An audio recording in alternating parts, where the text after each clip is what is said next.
How did Tristen Newton go from a zero-star recruit to a top point guard in college basketball? Growing up, college basketball was never the goal for Newton. He was just trying to be better than his brother. And in an athletic family that includes NFL running back Aaron Jones, who's Newton's cousin, Newton started to shine, playing 4 seasons of basketball at Burgess High School in El Paso, scoring 3,266 total points. He even averaged over 37 points his senior year for the Mustangs. But for a reason still unknown to me when I was doing my research, Newton was a zero-star recruit and was receiving limited college offers from schools such as Delaware State, Northeastern, Texas Rio Grande Valley, and some others. Newton eventually committed to East Carolina, and during his first season with the Pirates, he averaged 11 points and 4 assists. His sophomore year, things were a little messy with the pandemic, but he was getting better, and that showed during his junior season,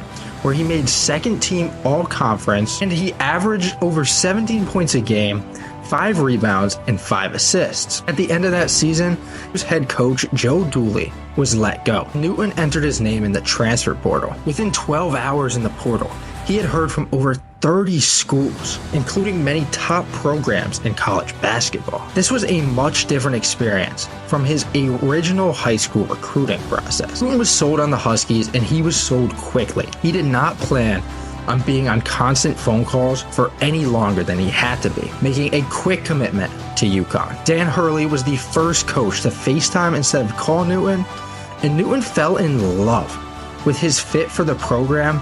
And he knew they watched his film and they weren't just looking at his stats.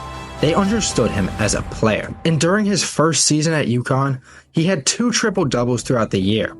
But things got even more impressive during their national championship run. On one of the most dominant college basketball teams ever that won every single March Madness game by over 10 points, Newton was a key part of that, and he was especially crucial in the national championship game versus San Diego State, finishing with 19 points, 10 rebounds, and 4 assists, which took place in Texas, where he grew up. Newton then declared for the NBA draft, but withdrew before the deadline, returning to the Huskies hungry for another national championship.